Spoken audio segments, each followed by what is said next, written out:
Okay, I'm going to unpause the recording now. Okay. Awesome, thank you. Well, hello everyone. I'm State Representative Jillian Gilchrist. Good to see everyone for our meeting of the Breast Cancer Awareness Working Group. Happy New Year. Glad to have everyone back. Hope you had a nice holiday season. So we are going to do a few things today. We're going to have a presentation from, I can't find my notes, so I hope I don't say this wrong, Radiological Society. Did I get that? Okay. Of Connecticut, correct. Awesome. All right. And then I'd like us to have a conversation on policy recommendations because, believe it or not, we are scheduled for our last meeting on January 26th. So we're going to want to be pulling together what we've discussed during this time and making our final recommendations. And then Vicki Veltri is going to be able to join us, I believe, by phone. And so there won't be a formal presentation with PowerPoint, but she's going to be able to discuss with us the different types of insurance plans and what happens when we pass a requirement here in the state and how it does or does not apply to certain insurance plans, just so we're a little more clear on that piece. So with that, I am going to turn it over to Linda Kowalski and the Radiological Society of Connecticut. Thank you. Great. Well, thank you, Representative, for having us present today. As you know, Dr. Diana James has been a great member of this working group, and we appreciate all the time and effort that she has put into this and always helping us on these important legislative matters. Dr. Thomas Farquhar, the Society's Vice Chair and Legislative Chair, is going to start out our presentation and provide some background and give an overview of some of the issues that we'd like to address. So Dr. Farquhar, I'm going to turn it over to you, please. Sure, I'm going to go ahead and try to share my screen.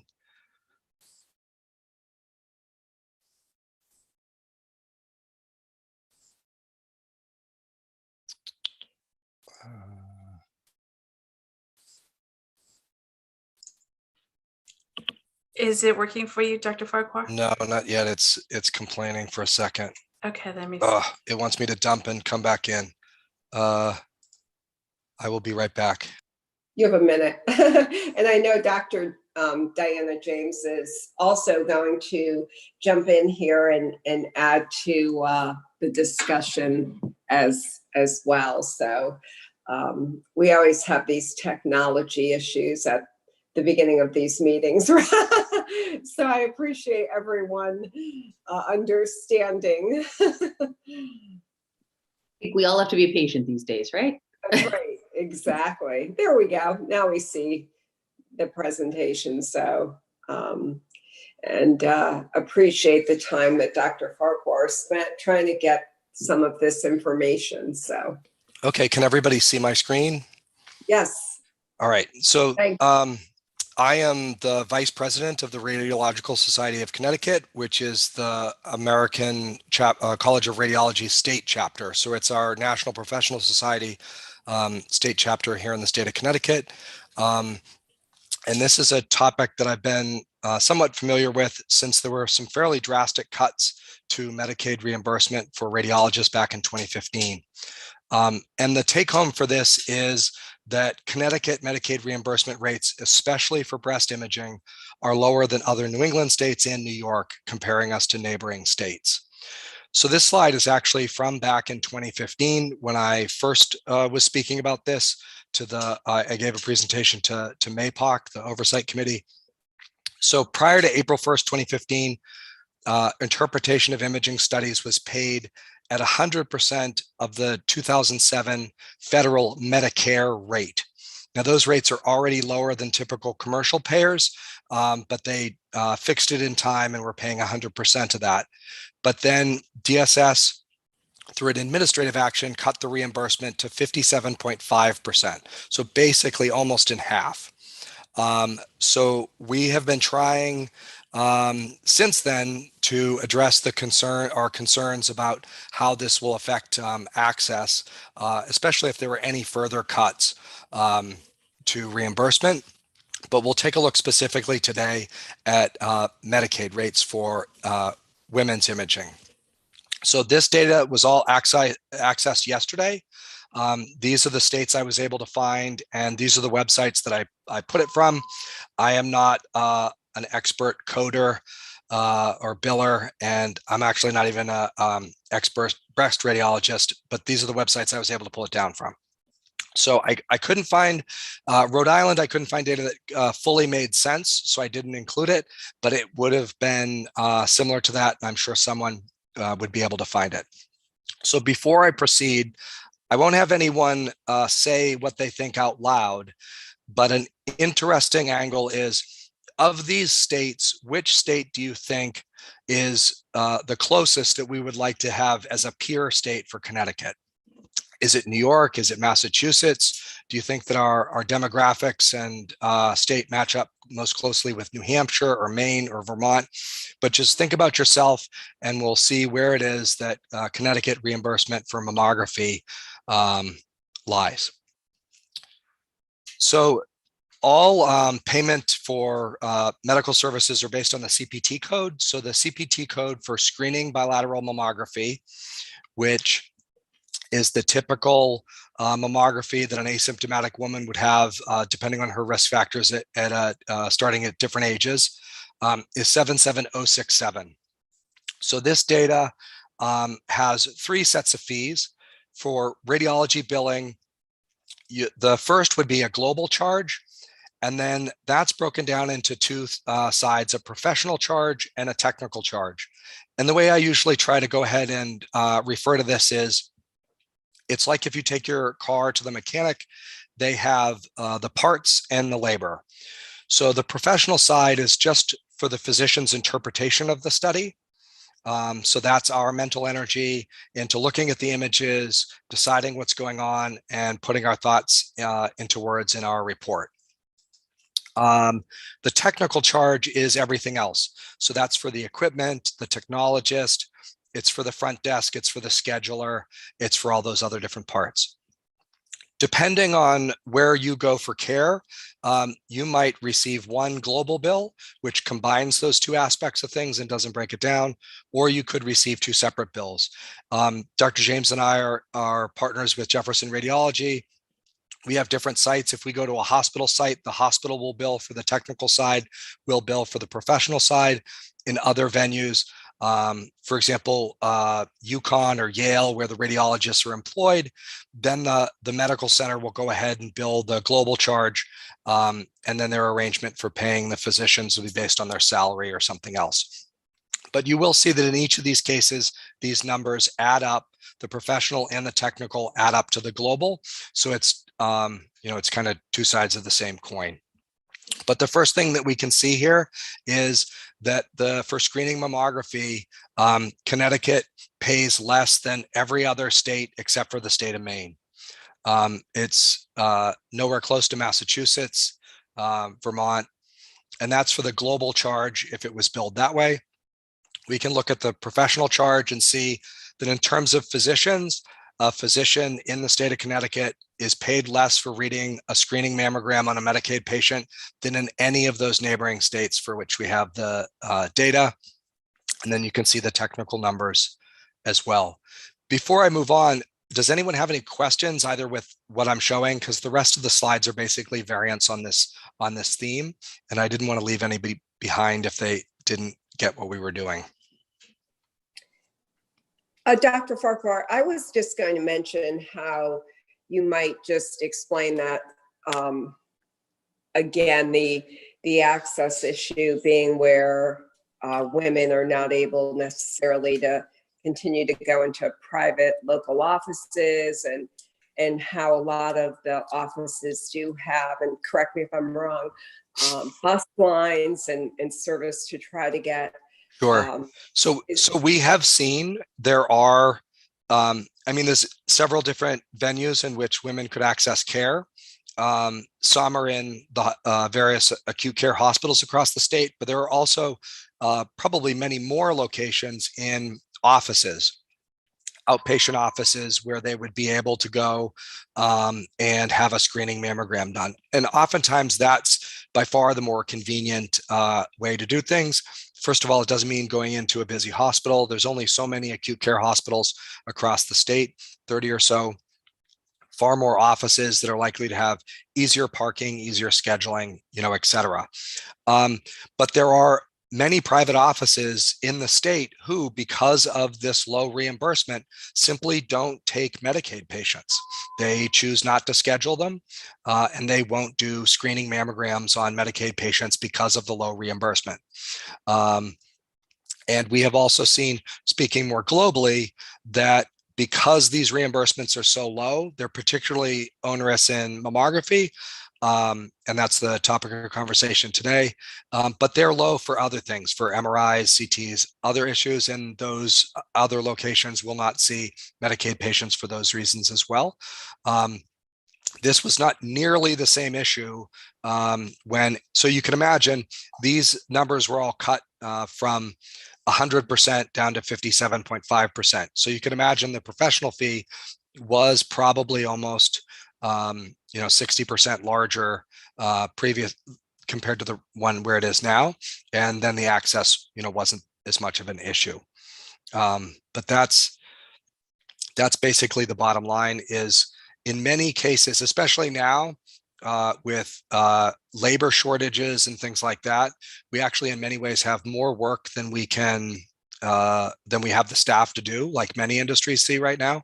And so practices are able to make the decision of not taking Medicaid patients because of the low reimbursement.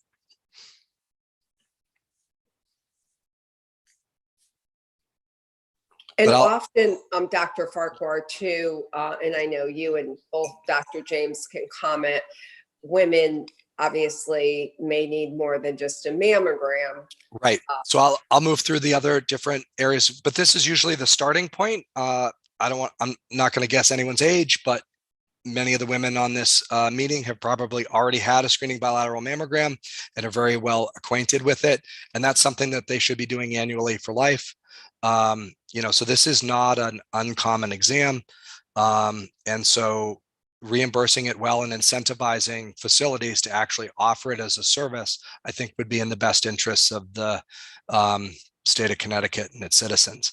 So the next, move on.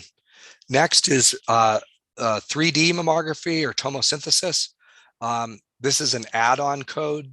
So this is a new technology. A lot of the work was pioneered by Hologic, a Connecticut-based company, and it's now basically become the standard of care. My colleague, Dr. James, will speak a bit about what is tomosynthesis and why we would want to add it. So this is the additional charges that would be done for using this new equipment. So why would there be an additional charge? Dr. James will speak to the fact that, first of all, there's new equipment that you have to purchase. So there's a capital outlay on the technical side, and it is a lot more work on the physician side to interpret these images. But from a patient side, they get closer to a final answer and much better cancer detection rates. So it's worthwhile. But again, if you take a look at this, the reason New Hampshire only gave me global numbers and didn't break it down, which is why those are missing. And the reason for the asterisk there is they actually didn't have one for that particular code. It seemed like it was missing, but when we took a similar code, that was the number. But it seems to track with everything else, which is that aside from Maine, Connecticut pays lower than any of the other states in New England and New York for the global fee, and the professional fee in the state of Connecticut is lower than it is in any of the other New England states. Don't have information on Rhode Island, assuming New Hampshire was broken up the same way. So if you undergo screening mammography and there is an area of concern on the mammogram, patient will be asked to return for what will then be called a diagnostic mammogram. So 77065 is the CPT code for unilateral or one breast diagnostic mammography. So one side was fine and the radiologist was able to clear it. On the other side, there were concerns, and you come back. So again, this is a different set of charges, but the data speaks to the same theme as what we had before. The global fee here, it's similar to Maine and New Hampshire. It's less than the other states, but it actually, the global fee in Connecticut pays less for Medicaid. And these are Medicaid patients. These are not, Medicare rates or commercial rates. This is just what Connecticut rates are for state Medicaid patients in the state of Connecticut. And similarly, the professional fee, less than each of the other states. Dr. Farquhar, Joe Yeah. Capello from RU Dents. I'm assuming that because of the reduction in these fees, there is a trend to go offshore for reading mammograms. And I was just wondering if you could address that. So you can't actually, you can read out of state if you have a Connecticut state license. You can't actually send it out of offshore. You can't do that for Medicare reasons and some commercial payers. So usually it becomes too complicated to figure out what insurance the patient has while you're going and reading it. So if we were to send everything to India and have it read, all of the Medicare patients would get rejected, some of the other ones. So they're not sent offshore, but they could be sent out of state. But regardless, if you're a Vermont radiologist, why would you ever want to take up business reading Connecticut mammograms? Because you can make 150% more reading mammograms performed in Vermont than you would reading them in Connecticut. So it's almost just the opposite is true, but none of them do go offshore. But along those lines, speaking about dense breasts, this is for unilateral breast ultrasound complete. The code for that is 76641. There's no difference between screening or diagnostic for breast ultrasound. But again, the trend is very similar here with states like Connecticut compared to Massachusetts and New York. The reimbursement is much lower. For some of the more rural, more northern states, Maine and New Hampshire, it is similar. But again, same theme, the professional fee component to this is lower than in any of those states that we have the data for. That's for this. So then I have just two summary slides. And again, that goes back to your question of, okay, so what is the best sister comparison state for Connecticut? Should we be similar to Massachusetts? Should we be similar to New York? What should we be similar to? And the answer is, with these professional fees, we are less than every other state that we looked at: Massachusetts, Maine, Vermont, New York. I don't have the data for professional breakdown from New Hampshire, but again, the global numbers would fit as well. Connecticut underpays relative to adjacent states for each of these types of breast imaging. And then the last part is, so not only is it a question of the physicians reading it, but the global fee gives you an idea of, we want facilities to invest in modern mammography equipment. We want them to have new ultrasound machines. We want them to have breast tomosynthesis, which is now basically standard of care. And so part of that is the technical fee. You want to have the sites that'll actually perform it, and then the physicians to actually read it. So it's a combination of not only the professional fee, which is how the radiologist might get paid in some venues, or the global fee. But again, looking at this, yeah, in some circumstances, we have a global fee that's similar to Maine or New Hampshire. But otherwise, most of the global fees for Connecticut compared to other states, is lower. And that was the boil down on that. But I would encourage, we had made a request, or we thought there was a request from OLR to get basically this data and maybe get the the breakdown for New Hampshire and Rhode Island and whatever states. I mean, do we want to include New Jersey, Pennsylvania, whatever state you think would be an appropriate state? You might want to consider what the payment would be at the other states that typically rank as the highest incidence of breast cancer in the country, and see what they pay. But for a state with the highest, usually it's 1, 2, or 3, depending on the year, one of the highest incidences of breast cancer in the United States, we definitely pay the physicians who are searching for those breast cancers less than we do to our neighboring states. And Thomas, I know there is a legislative request in, so obviously that's something that the legislators will hear about, and I'm sure share once it's back. And so this is Dave Boomer with the Kowalski Group. Dr. Farquhar, I seem to recall when these cuts came down, within a year or so, there were several practices that had been specifically located offices in harder to serve areas, lower income areas. And I believe there was one on Asylum Hill, for instance, in Hartford. And I know there was one in Bridgeport, I believe. And they were, heavy on Medicaid patients. And when these cuts came in, it made it, they couldn't make it a go at it economically, and they closed those offices.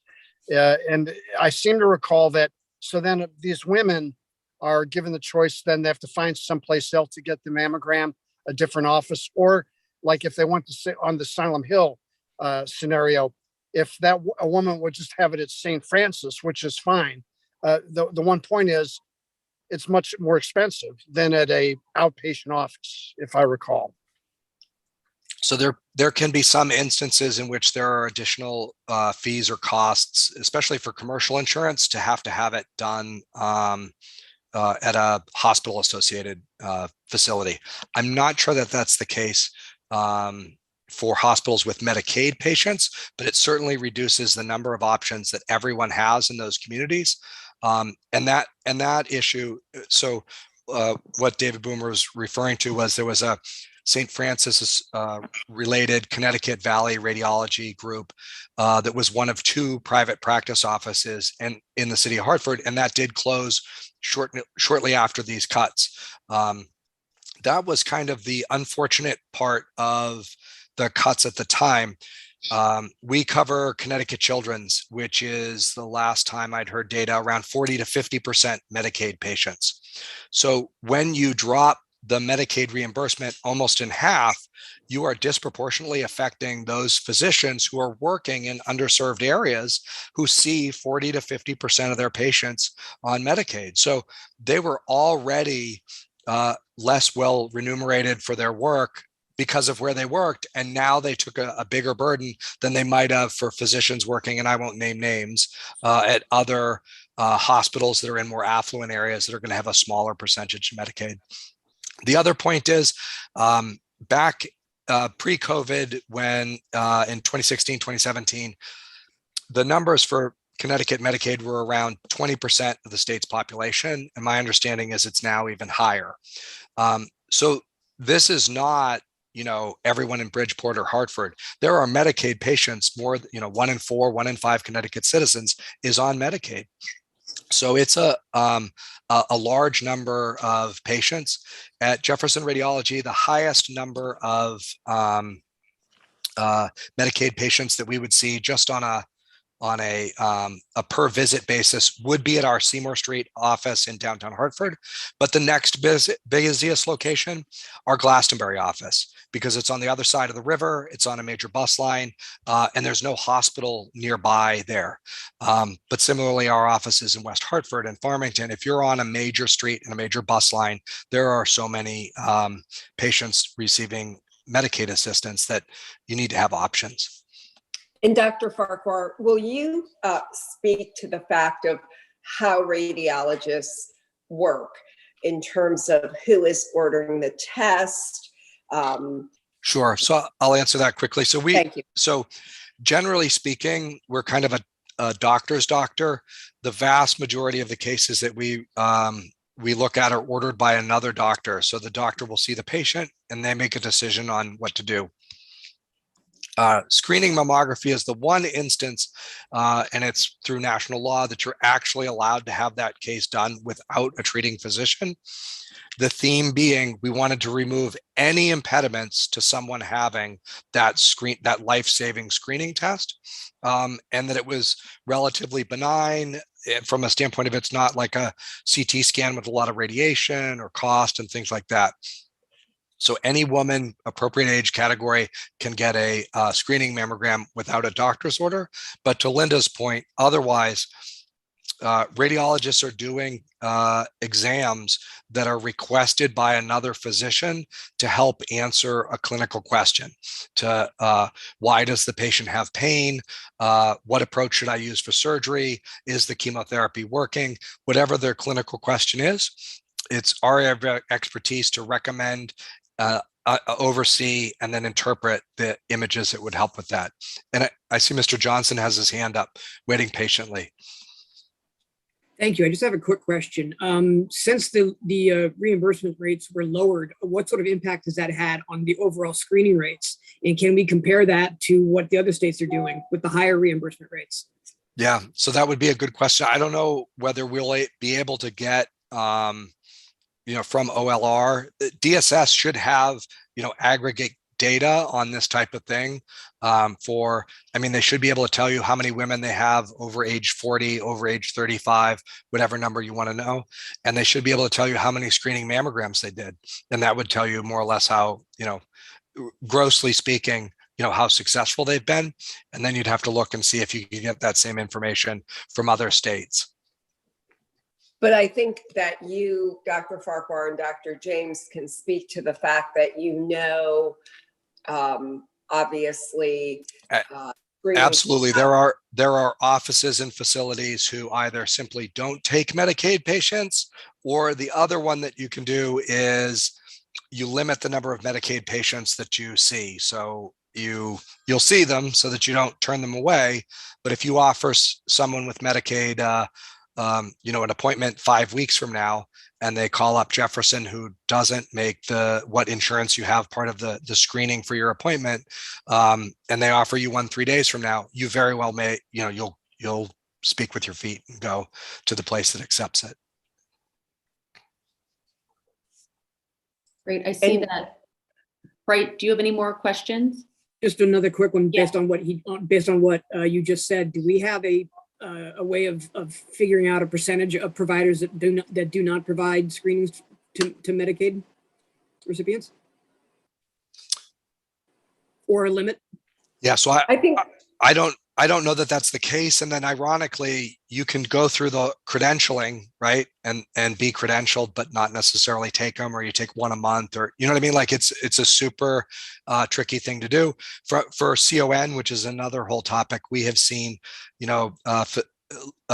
providers say, oh, I take Medicaid, because when they see patients on call in the hospital, they see Medicaid patients, but they're not going to see them in their private office. Again, it's a very difficult situation, and you could check today, are they taking it? But that doesn't mean that they're going to do it tomorrow. But reimbursement and incentivizing this, which is basically, this is as close to primary care as radiology gets. The data behind this in terms of lives saved is stronger than almost anything else we do in medicine. And so to not, in the state with either the highest or next highest incidence of breast cancer, to not incentivize this being done, especially for women in underserved communities who in many times in the Black and brown communities have differential impacts from the breast cancer that they get. To me, it doesn't make much sense not to do that. To Bright's point, sorry, Bright. I'm wondering if there is a way, if DSS tracks how many providers, like in their data, does it break it out by provider? Because then is there a way? It may. We could find out, and again, accepting the Medicaid, but then actually how many you schedule and how much of it you're actually doing, is a different. I'm not sure it gets to that level. Right. And Representative Gilchrist, I think Dr. James is also going to touch upon tomosynthesis and a couple of other issues. Right. So Ms. Alderman had a question, and then I'll okay, sorry. I do. Thank you so much. I think in order to get an understanding of the entire picture, and I'm sure you don't have this, but I think I'd be interested in seeing it.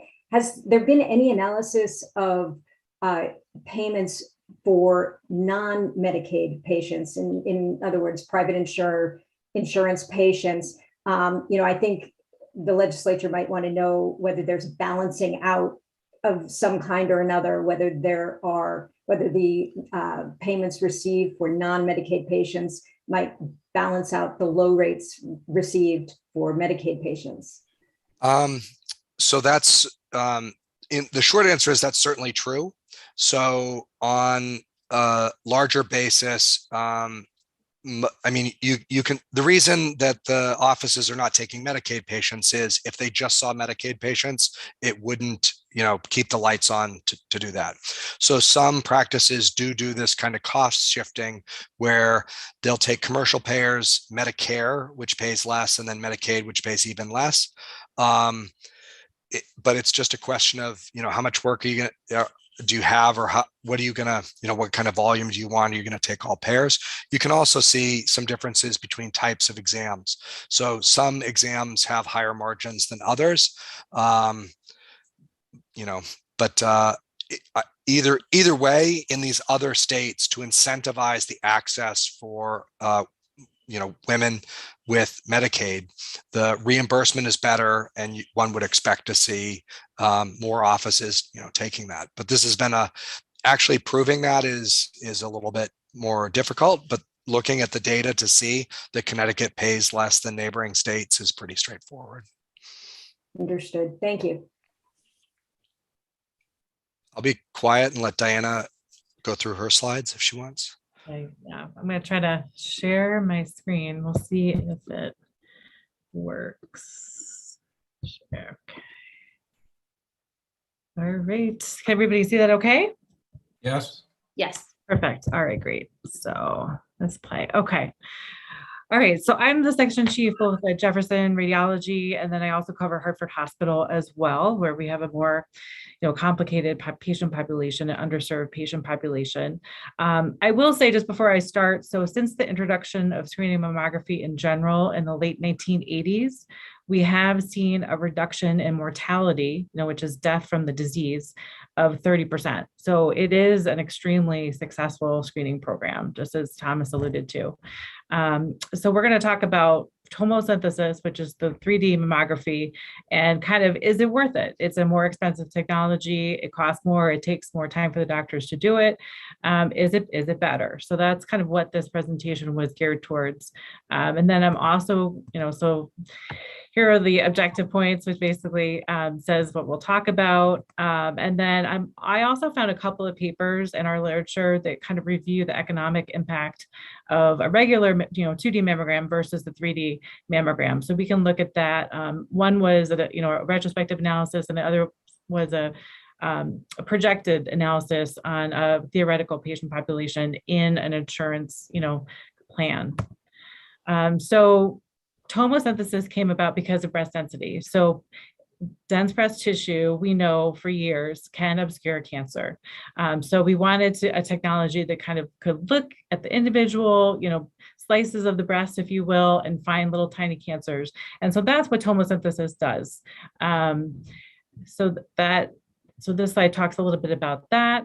We've had some amazing legislation in the state, as most of us know, to address coverage for screening tomosynthesis and also screening breast ultrasound, which is a supplementary examination and helps us look at the breast tissue in an even different way. I'm not going to focus on screening breast ultrasound on this talk, but I can certainly take additional questions about it if people are interested.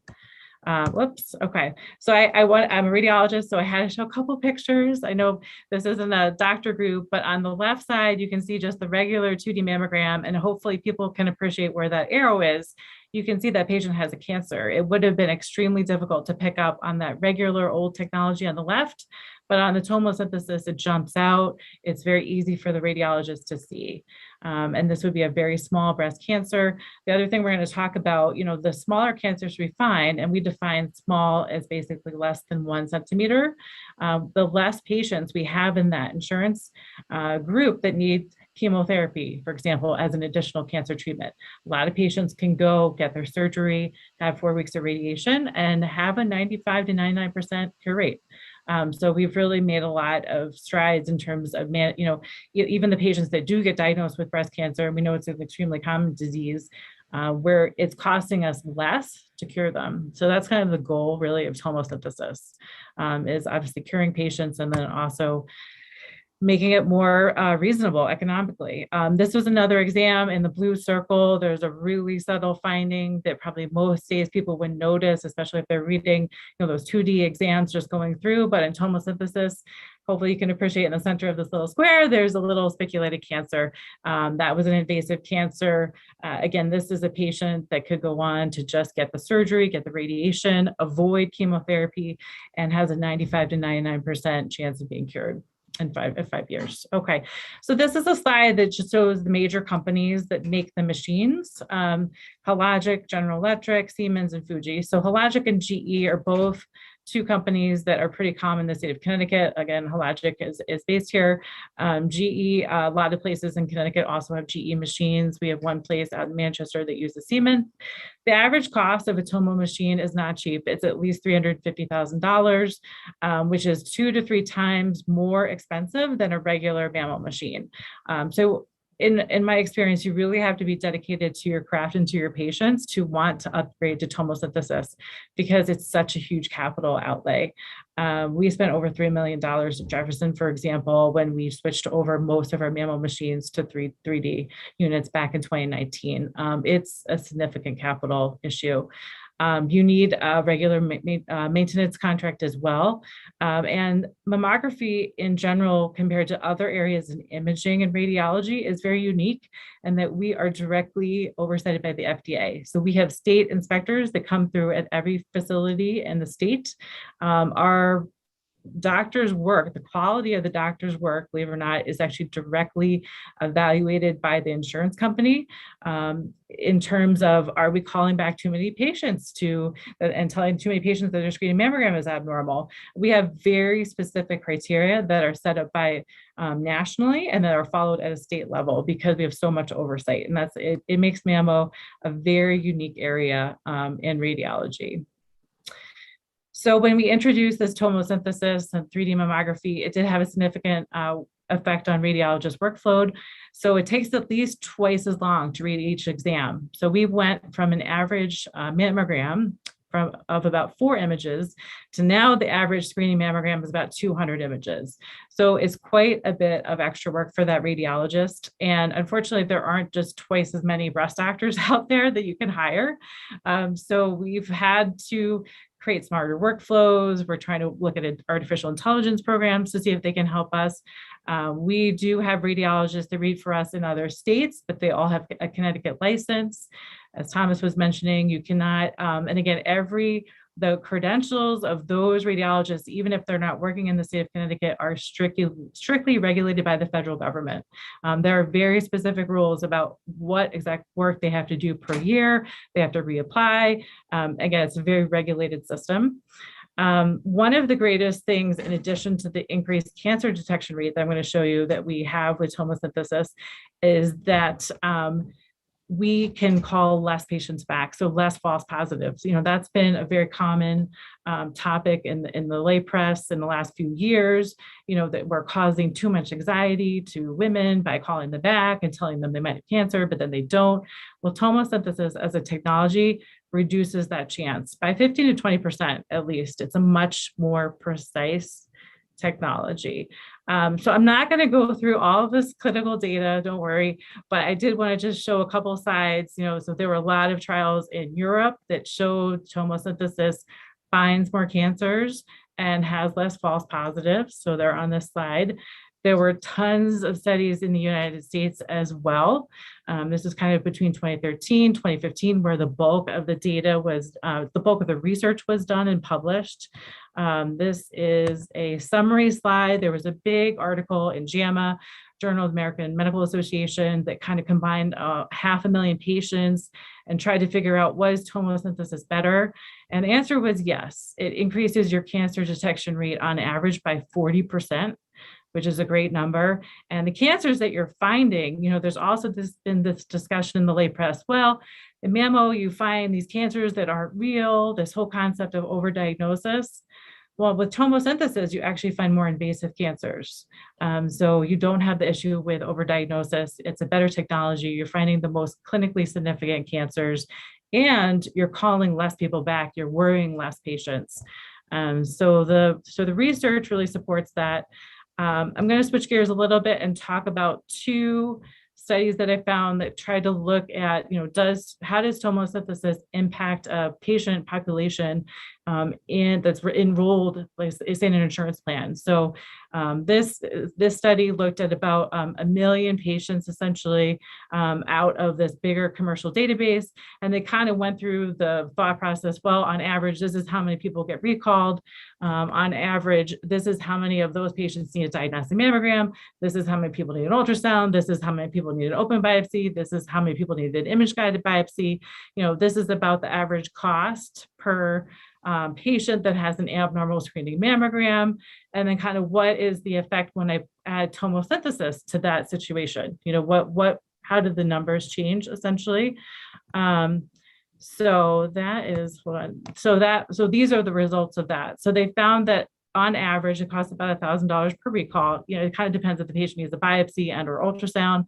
But when you added tomosynthesis to the mix, you're decreasing the number of patients that have to come back. You're decreasing the number of patients that have to have a biopsy. So the benefit was $78. That was what they calculated. And again, I'm glossing over a few details. Tomosynthesis does add a cost, as we saw from Dr. Farquhar's slides. It is a more expensive technology. So they picked an average of $50. You're costing the plan an average of $50 more when you're using this newer technology. But at the end of the day, you actually save $28 per patient screened. And if you look at that in the context of these million total patients, you're saving about 20 cents per member per month, or $2.4 million for the total plan per year. So if you look at it, globally in an overall patient population, tomosynthesis makes sense from an economic standpoint. From a pure screening and recall and biopsy situation, I have another example of how it impacts cancer care. Let me see. So this was another study. This study looked at just private insurance patients and Medicare patients, about 6,000 total patients. And it tried to look at the difference of patients that, did the 3D plan versus the 2D plan. In general, it was, there was $40 more cost if you were using the 3D plan, but they figured out the cost per cancer diagnosed with the additional of 3D, because you were finding smaller cancers, earlier stage cancers. You actually saved about $46 million in this scenario. And again, the patients, more patients did not need chemotherapy. It just made a lot more sense, and you could definitely tell the impact from a financial standpoint. In this case, they didn't see the benefit of the false positive reduction, probably because of the smaller sample size. But we've definitely observed that in our larger patient volumes. When you look year to year, we can see the trend is that we're calling less people back, finding earlier, smaller cancers. Overall, it just makes sense. And then I think these two studies demonstrate that it can also make sense from a financial perspective as well. You want to do the best care, but you obviously don't want to blow up the entire insurance plan for everybody if it costs too much, because it is a screening test, and it's a really common screening test. And we have a lot of patients that we want to use it on because we want to find those cancers earlier. All right, so, sorry, I just skipped over my summary there. So this just summarizes, and I did go quickly, and I'm happy to take questions, but tomosynthesis, the bottom line is it increases the cancer detection rate. Most studies see 40%. Internally, we've seen about 40 to 50%, depending on the year that we're looking at our own internal data. We definitely call back less patients because we could be more precise with the technology. We definitely do not see overdiagnosis. We find more invasive cancers with tomosynthesis. And I showed you these two examples of value analysis modeling that predict it can actually save insurance plans money if it's used appropriately. So thank you for your time. Again, I'm happy to answer any questions. Yes, Dr. Joe Capello. I know this is about tomosynthesis. However, I was just wondering whether you utilize a 3D ultrasound in your practice. Absolutely, we do. You do? Absolutely, we do. Yeah, definitely. We recommend it for patients that are category C, category D. In our national literature, there's some evidence to suggest that it's going to be most beneficial for patients in the higher density category, but that's not truly demonstrated yet. So we definitely think there's a clinical benefit for using screening breast ultrasound in both of those categories at this point.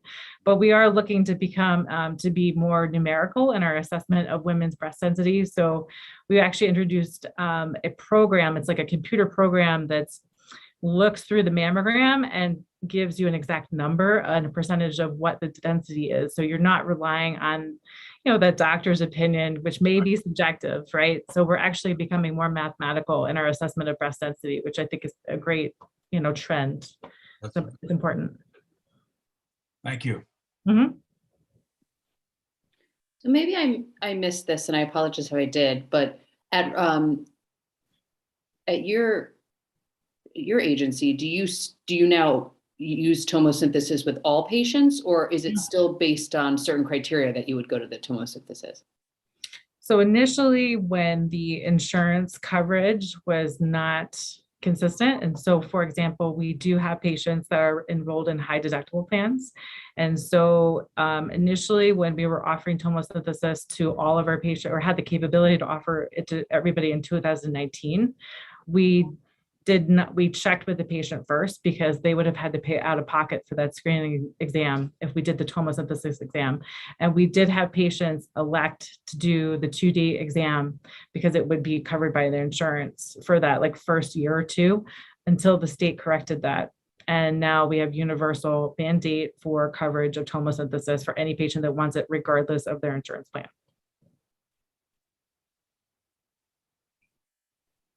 Thank you. Yeah. Anyone else questions or comments? Thank you. This is really helpful. In representative, we did get it added back on a state level when the fees were cut and when it was cut out of the state program as well.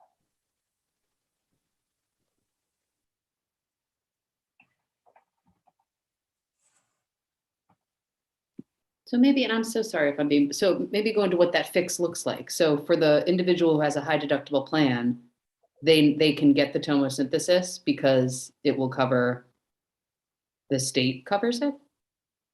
No, when the rates were cut on Medicaid, patients on state Medicaid also were not allowed to get tomosynthesis. And we were able to get the state to add tomosynthesis back into the state Medicaid. That slide that I showed on the 77063 add-on code, previously there was no add-on code for Medicaid patients. So they would either be turned away if you only had a Tomo unit with the latest and greatest technology. Back then, you would either do it and not be fully compensated for a Medicaid patient, or you turn them away and say your insurance doesn't cover you to have this new modern technology. So fortunately, the state went and did rectify that and added that code in. But still, to your earlier slide, the reimbursement is still very low. They pay Dr. James less than they pay the equivalent to Dr. James at every other state that I showed data for. In the state that has the highest or next highest incidence of breast cancer in America, year after year after year. And then separate from Medicaid, someone with private insurance, does it differ based on the insurance if they can get the tomosynthesis? Vastly. I think I don't know, Diana, I don't think most insurers now cover it. Now it's been enough years, and especially in Connecticut where Hologic is, it's now pretty much accepted that this is standard of care. Okay. So Medicaid's not keeping pace with this standard of care at this point. If you were not covering that, it wouldn't be. But yeah, so there's no more issues, not nearly as many issues about not covering the breast tomosynthesis, not at all. So most of the major hospital systems, larger physician offices and things all have switched to tomosynthesis being the right thing to do. Okay. Yeah.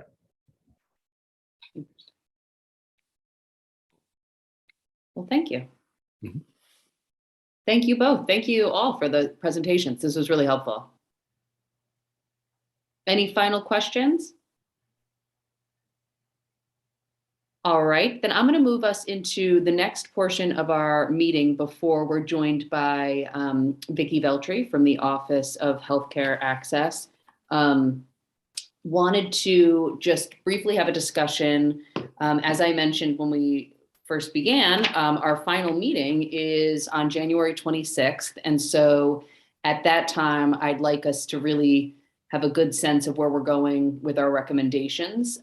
So if it's okay with you, I'm going to rattle off. I went through all the notes, rattle off what I think I've captured from our conversations. And then with the limited time we have before Vicki joins us, please feel free to share others that I've missed or clarify what I've maybe misinterpreted. And then we'll follow up. Kate, I'll work with Kate to follow up and would love your thoughts and feedback via email. So what I can do is I'll draft up just a document that lists off these various recommendations and then would love your feedback so that you can actually have it in front of you. I think it helps to have the concrete, right in front of you. So here's what I jotted down. Based on today's conversation, potentially a recommendation on Medicaid rates as they pertain to women's imaging. Diagnostic versus preventative screening.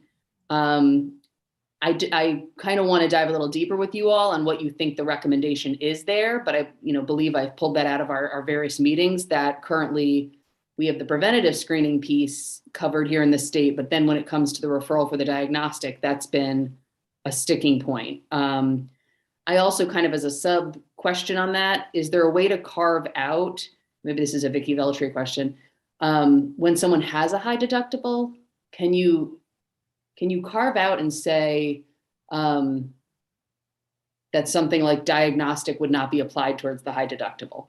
I don't know if that's done, but it would be interesting because that would potentially be a way around this whole issue of folks not being able to get that next level of testing that they need. Yes, Karen. And I do think that is a major issue for a lot of women. And one of the things we started doing a few years ago, once mammography was in there as a preventive benefit, was when we went out for funding from various grants, we asked them to cover diagnostic imaging also, so that we could use grant dollars and the fee schedule that we had worked out for providing the service to take care of women who just, and it, even if it's, it could be $1,000, it could be $5,000, no matter what, we didn't want there to be any financial barrier to a woman going forward for additional imaging if she had abnormal findings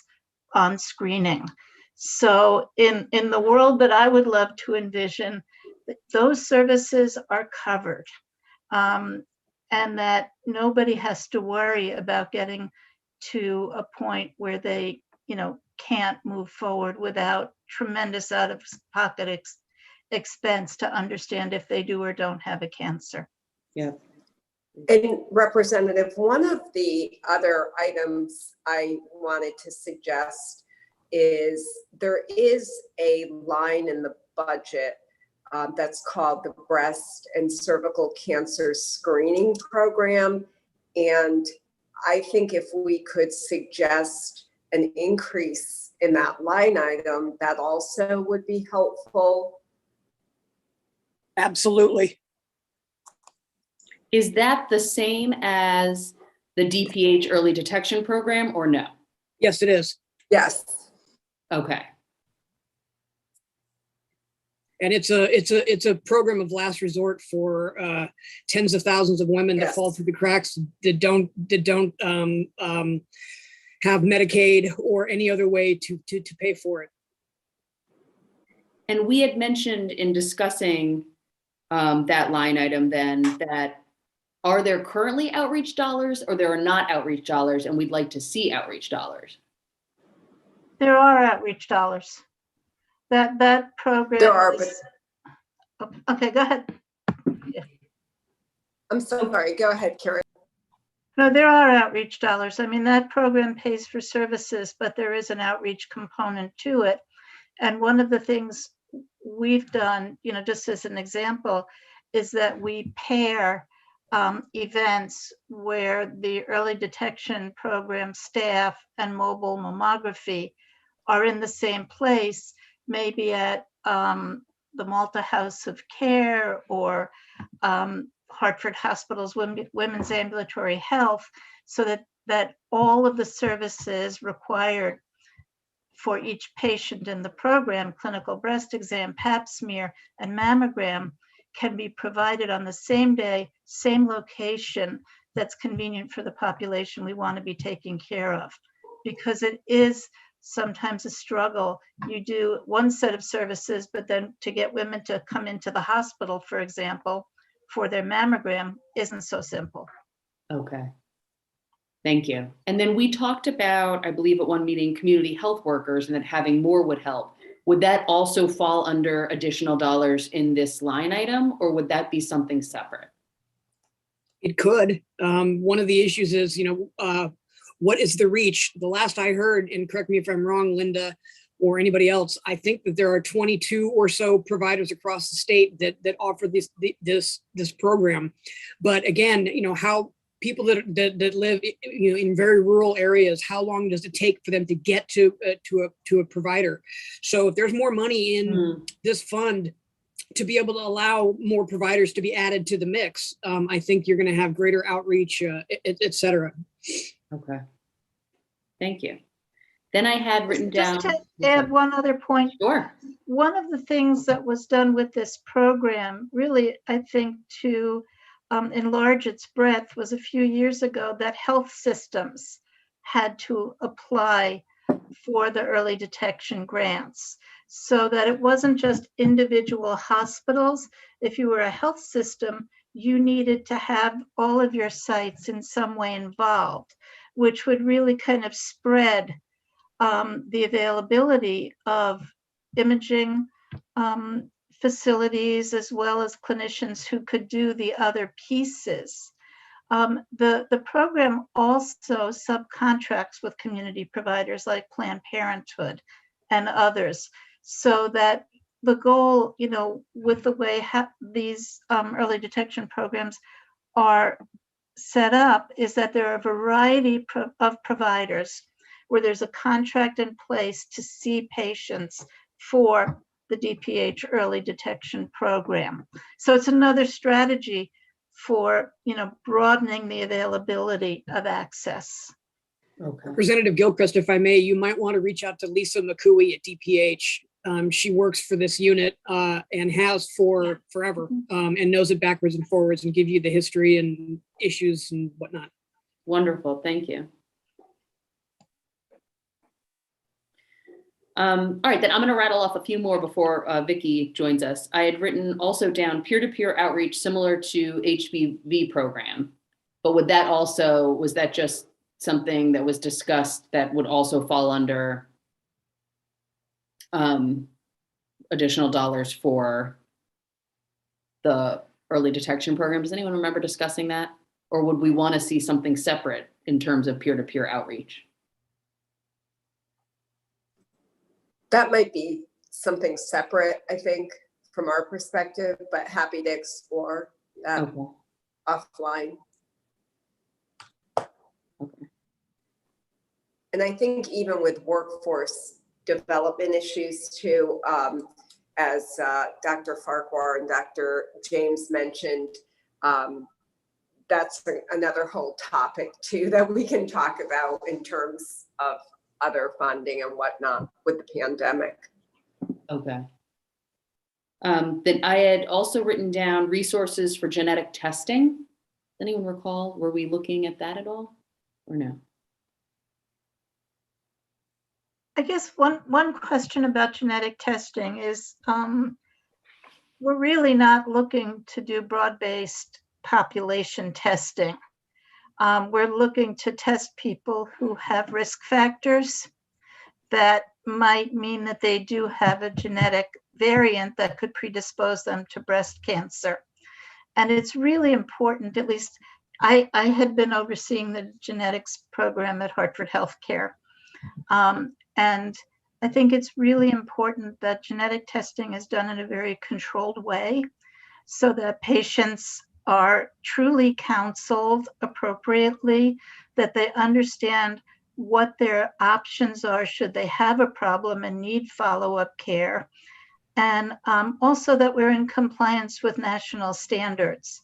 We use what are called the NCCN guidelines, which basically lay out all of the cancer care guidelines. And it's a consortium of major teaching hospitals, clinicians, cancer centers.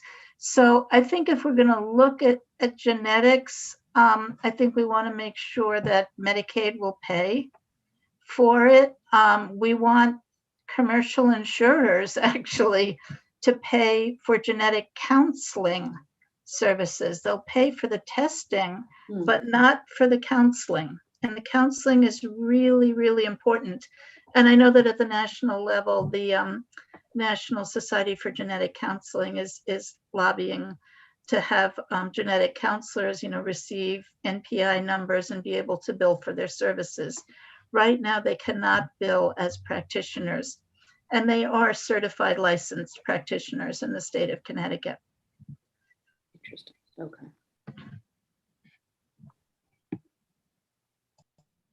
All right, wonderful. And that would help in terms of our charge, because if there are younger individuals who are at high risk, they'd be able to be counseled on the genetic testing. Yeah. Okay. And then I had written down Husky health breast screening, that data doesn't capture dual Medicare, Medicaid. Do we need to make a recommendation to fix that? Would that be helpful?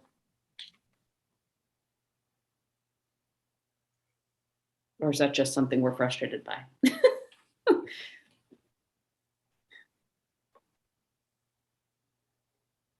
Well, I could send that out and then we could get some feedback. So that's what I had down. Anyone else right now, because Vicky hasn't joined yet, anything they want me to jot down as recommendations. And then again, process-wise, what I'll do is I'll work with Kate to type these up just in a simple Word doc, send it to the group, everyone can review, and then I'd love them finalized by our final meeting on the 26th.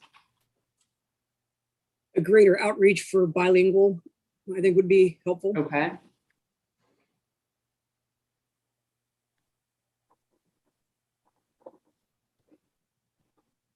I'm not sure any of the options you discussed talked about young women. So, is there a way for us to come up with a recommendation or a request for funding that would specifically go to education for younger women? That's interesting. Like, what is anything required in our schools? Does anyone know? I wonder if that's part of, I could look into from now until, the next meeting, I can start to look and see what's in the, so the Department of Ed puts out health guidelines, recommended health guidelines for the schools. And then the schools do get the choice what they incorporate, but it would be interesting to see, does the State Department of Ed include in their health guidelines information on breast cancer and awareness? I don't know. I Does mean, anyone funding for education about self-breast exam starting, if teenagers started doing this on a monthly basis, and it's just a part of their world from the time, before they hit puberty, so that they're used to it. And if they're educated to do that, I think we would have more early detection. Yeah, and I agree. I think it's really important for young women and high school girls. It's really about breast health and kind of understanding what is a breast, what happens, how can you be attuned to what feels right and normal in your body, and not to be afraid to check out anything that doesn't feel right. And I agree, the self-exam and just being aware is something we do want girls to get involved with. as soon as it really makes sense, so that it becomes part of their whole basic health routine before they even need a mammogram or should have a mammogram, all through their 20s and 30s. Mhm. Yeah, well, there's that piece, and then the increased awareness of their family history. Yes. So if they do have family relatives that had breast cancer, before, like 25, 30. We've seen a number of, for example, Hispanic. I've seen a number of Hispanic young women in their 20s, and many of them have many cousins and relatives that all have breast cancer in their 20s. It's very scary.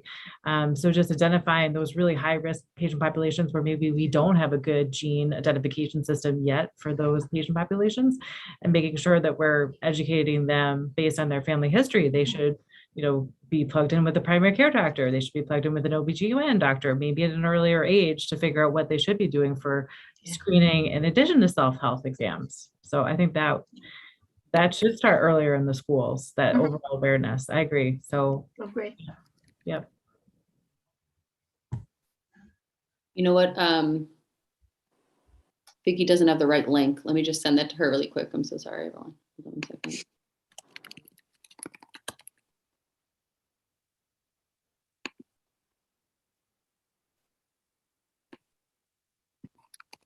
All of a sudden I was like, I should check my email.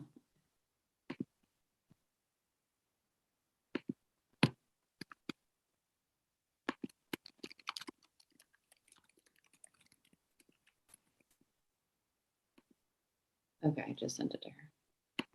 All right, so I've made that note. I will write all that down about that recommendation. I think that's a fantastic recommendation.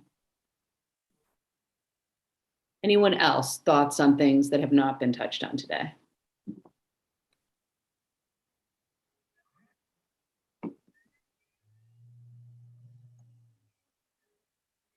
Representative Joe Capello. I'm aware of an organization in Southern Connecticut, and I can't remember their name, but their whole premise was that they went into schools and educated young children about breast care.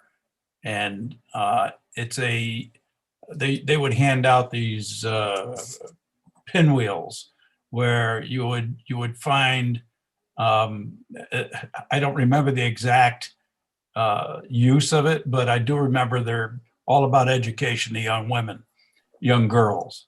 And if I could think of who that is, and I'm sure I have it in the office here somewhere, she was her mom was a very good friend of my wife's, Nancy's, and they worked together on a few things. I think it would be worth at least me contacting them, or maybe give you her name and contact information. She may be willing to at least do something with us, and maybe on our last meeting, she could say a few words about what they do and how we can incorporate her into our mission. I think that'd be great. I think they're called Daisy. Daisy, There's something. yeah. It's Daisy. Yeah. Oh, wait, Representative Kennedy is shaking her head. Representative Kennedy, do you know this group? It's called the Get in Touch Foundation, That's it.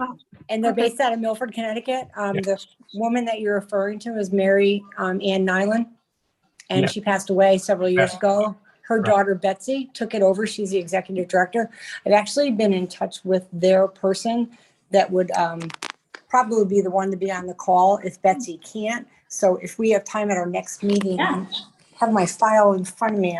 We meet in 2 more weeks, right? It'll be January 26th, if you could Okay. let them know. That'd be great. Would you like to have Yeah. them? I had, when we got started on this and I got on this committee, they were the first person I thought of. And interestingly, as Rep. Gilchrist knows, I was on another call with you yesterday, and we got talking about, we went over to some breast cancer issues. And, the funny thing is that we were talking about breastfeeding, and still some people, there's a, how do you say it? People, the kids, they're just not aware. They're too skittish or whatever. But Mary Ann, the way she presented it, would go into the classroom, and she had this wheel. I think I brought one very early on in our meetings and showed it to you. And it's so cool. And they do go into schools all across the state of Connecticut. And I know she would love to talk to us. So, but that's who it is. It's the Get in Touch Foundation. Okay. I'll follow up with you and that'd be great for our final meeting. Yeah, we'll talk offline if that's okay with you, Rep. Yeah. Great, thank you. Thank you. I do see we're joined by Vicky, and so thank you. I apologize for not getting you the link. No, I think we just had the wrong one, and I apologize. And it's very embarrassing. No, not at all. So we'll jump to Vicky, and then we'll circle back, and I'll just again kind of reiterate next steps with the recommendations. But Vicky, we thank you for your time. We just wanted a little more clarification and understanding in terms of when the legislature passes something, which insurance has to adhere to it and which doesn't. Okay, that's a good way to put it. Yeah. And I think after this meeting, and I apologize that I was away and couldn't put together something in advance of this meeting, but I'll send you some information afterwards about some of the federal laws that are applicable. I think that Susan Richby may have sent some of that information before, but I'll make sure you've got it again. Can't hurt to have it more than once. So we have two schemes that govern insurance law. There is federal law and then there's state law. And generally speaking, the federal government, with the exception of some certain kinds of regulations they don't want everybody to abide by, it defers a lot of insurance regulation to the states and reserves some for itself. So, and I say that's general because there are things like the Affordable Care Act, like the Women's Cancer Healthcare Act, I can't remember the exact name of it, and some other acts that the federal government has passed that apply across the board to state insurance products and other products. So just to be clear to this group, and we started the discussion last time, there's two different ways to look at it. People think of insurance as one thing. Insurance is really two different things. Insurance is a very discrete term of art that describes coverage where people pay premiums to insurance companies, and insurance companies take all of that risk and provide insurance to people. So in other words, I pay, or my employer pays, a specific dollar amount every month for all the services that I'm supposed to get in my insurance plan.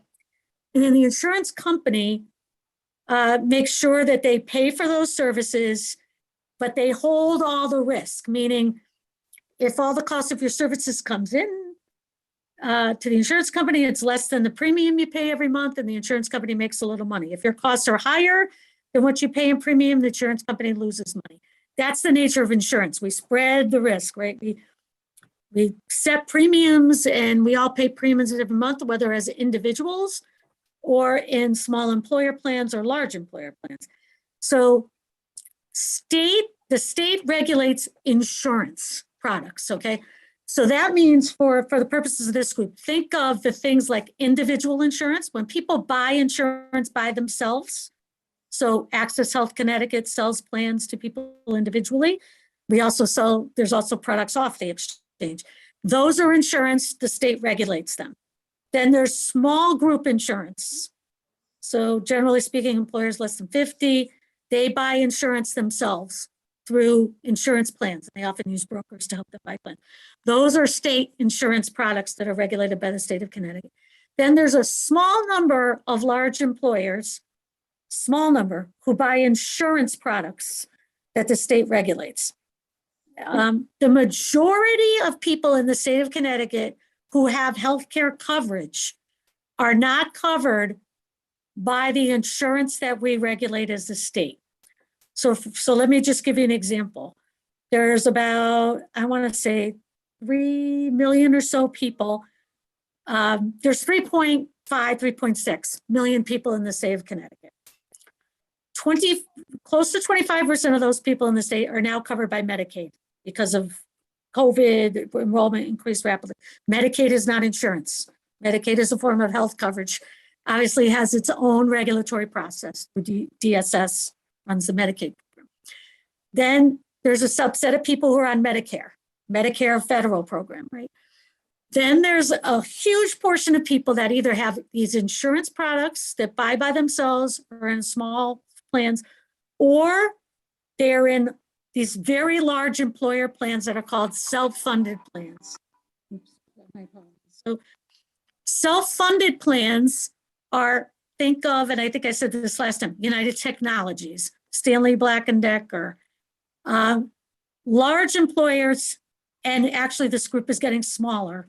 Sometimes employers with 100 or more people will buy their own or will be the insurance company themselves for their employers. That's why you hear this term self-funded or self-insured. The employer is the insurer, then they may hire like an insurance company or somebody else to administer their plan. Those kind of plans called self-funded plans are regulated by the federal government and not the state of Connecticut.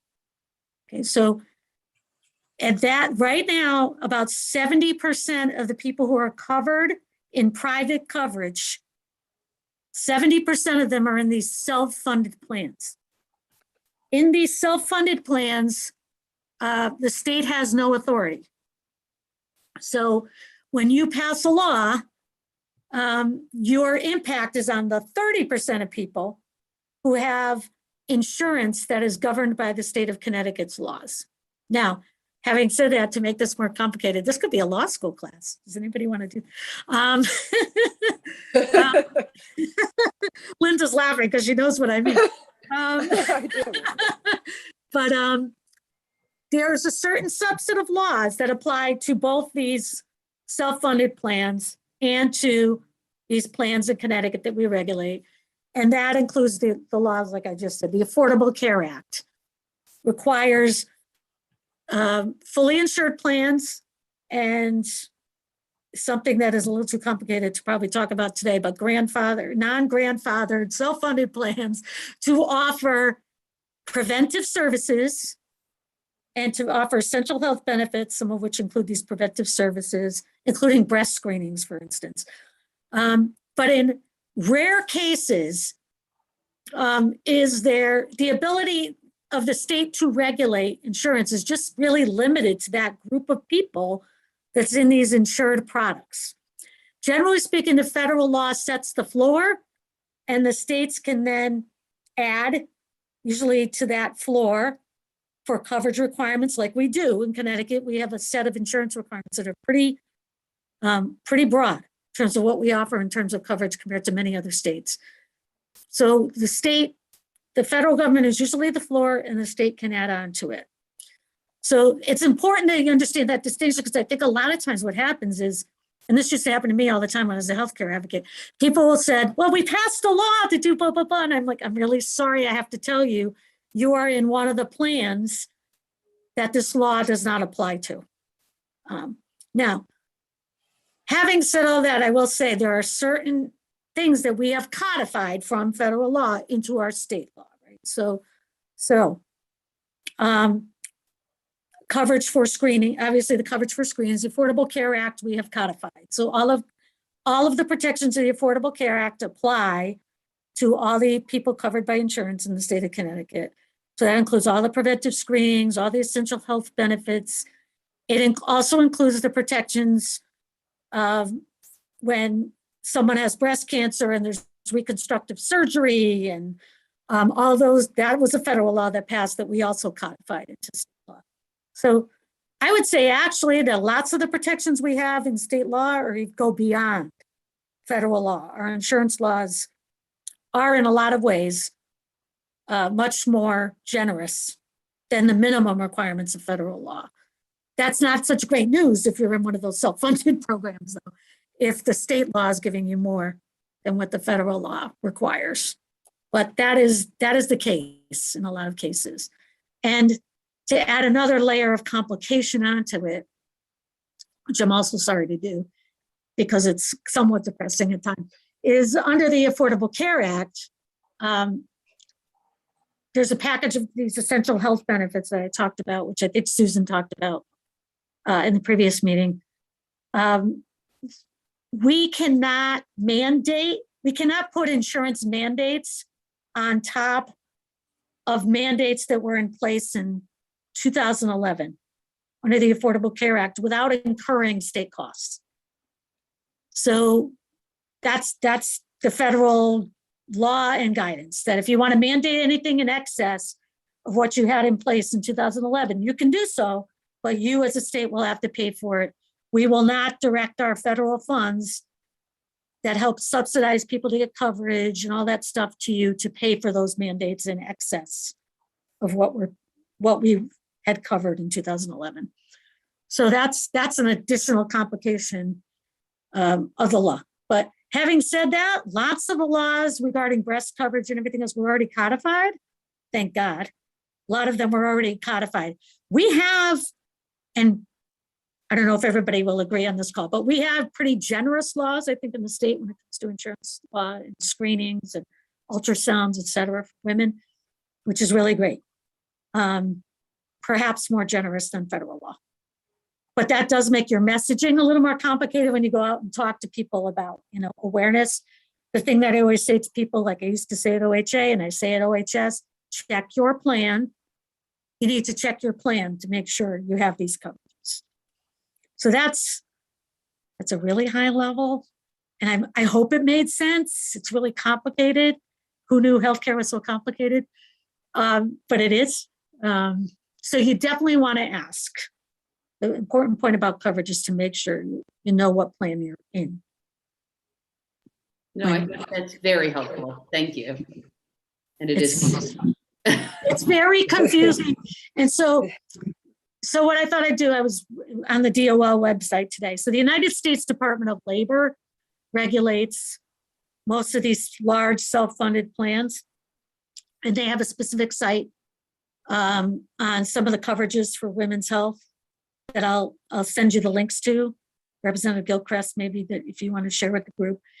And then there's the state employee plan, which is a governmental self-funded plan that is overseen by HHS. So talk about complicating things.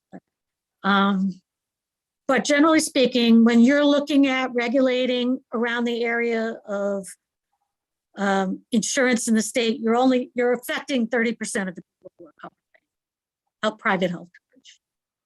The number is getting bigger and bigger of people who are going self-funded. And that's in part because insurance is getting expensive for people. So lots of employers have decided we'll do it ourselves, and then we'll abide by the federal requirements, and then we're not bound by state laws and things like that. So that's been a trend. So thank you. Does anyone have any questions for Vicki on this? It's like I was 101. Representative Gilchrist, I had just wanted to comment. Obviously, Vicki, you've been a real patient advocate since day one on these issues. So I just did want to thank you for all of the work that you have done and continue to do on behalf of patients. And working with all of the providers too. Yeah, and that's the thing. It's like you can still encourage, right? You can still, the federal laws are pretty good. So don't get me wrong. Like the Affordable Care Act is good. And the employers that are complying by that. It's just like sometimes Connecticut will add one or two protections, right, that the federal law doesn't have. But messaging can still be very good to all those people who are covered by self-funded plans. And I will guarantee you, many, many people do not know whether they're in regular insurance plans regulated by the state or self-funded plans. And it's really an important question that goes beyond just, breast screenings and breast cancer coverage and ultrasound. It goes to all sorts of healthcare coverage. But it's one of the first things we used to say is the message, Linda. Like, know what your plan is. Yes. Well, and I think for this group, I know in 2017, there was a law passed that said all plans had to cover TOMO. And so I know sometimes you'll face the fact that the feds say that it's a new mandate. So again, that maybe you might expand on that issue for this group, because obviously patients and women getting the services is of concern to all of us. But I think Oh, sometimes yeah. you and I, right? I you and have remember that seen one very well. I remember that one very well. I think I was working with Nancy Wyman at the time. Yeah, So, and so I should be really clear, like when I said mandate, it's usually, if you pass a new coverage mandate, it's usually considered, the feds defer to the departments of insurance to decide whether that is in fact a new mandate. Usually, something that is a change of technique or is the same sort of coverage, but is provided by a different instrument, let's say, or something that may or may not be considered a new mandate. And I think that was the little bit of the debate in tomosynthesis, although I think tomosynthesis, if I'm not wrong, was considered a mandate. But it was, the cost yes, was not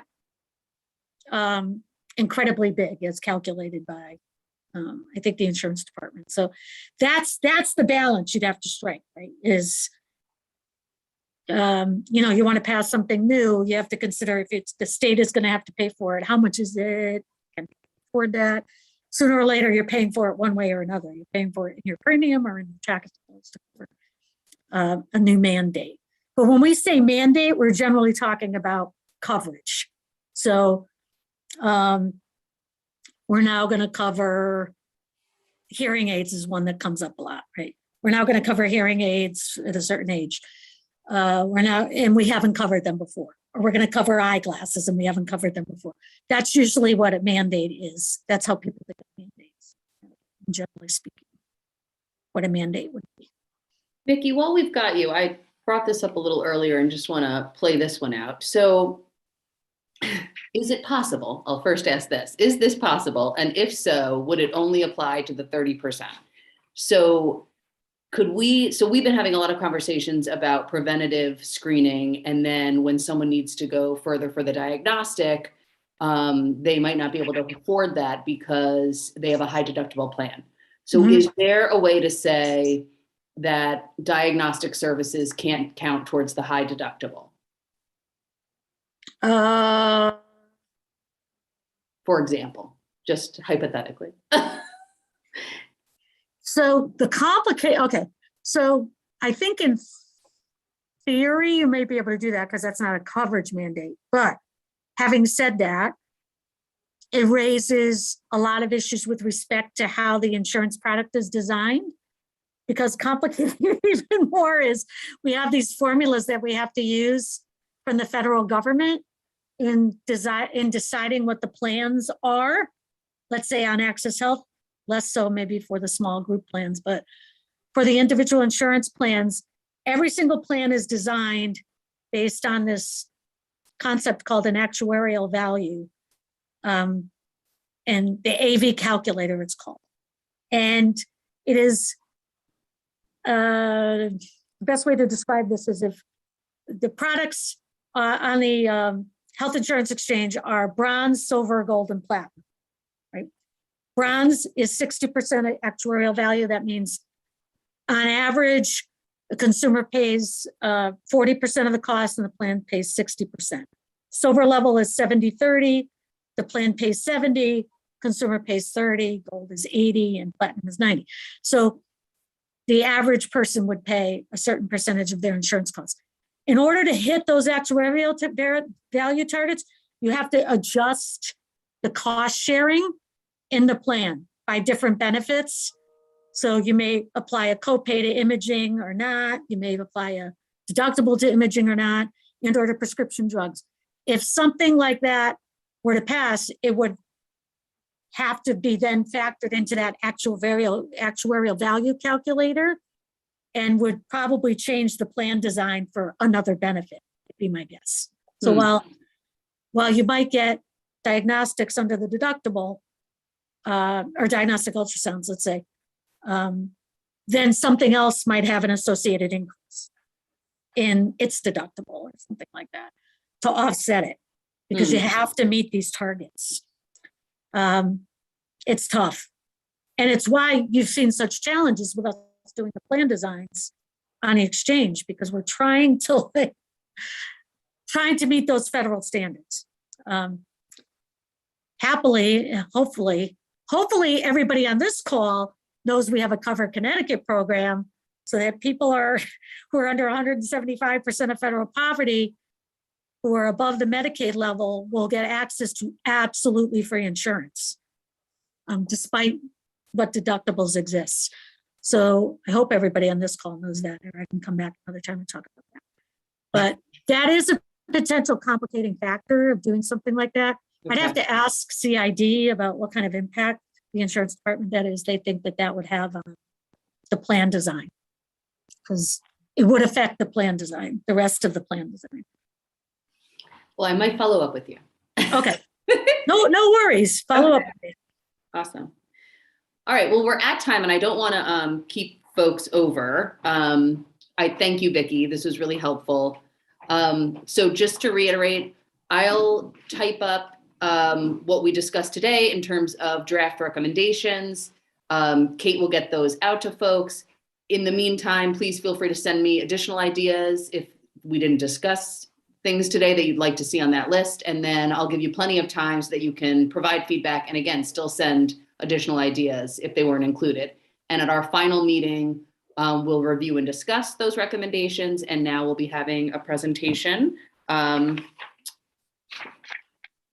the Get in Touch Foundation. All right. Thank you all so much for your time and expertise. All right. Thank you. Sorry to be so Thank late. you. Thank you. Thank you. All right.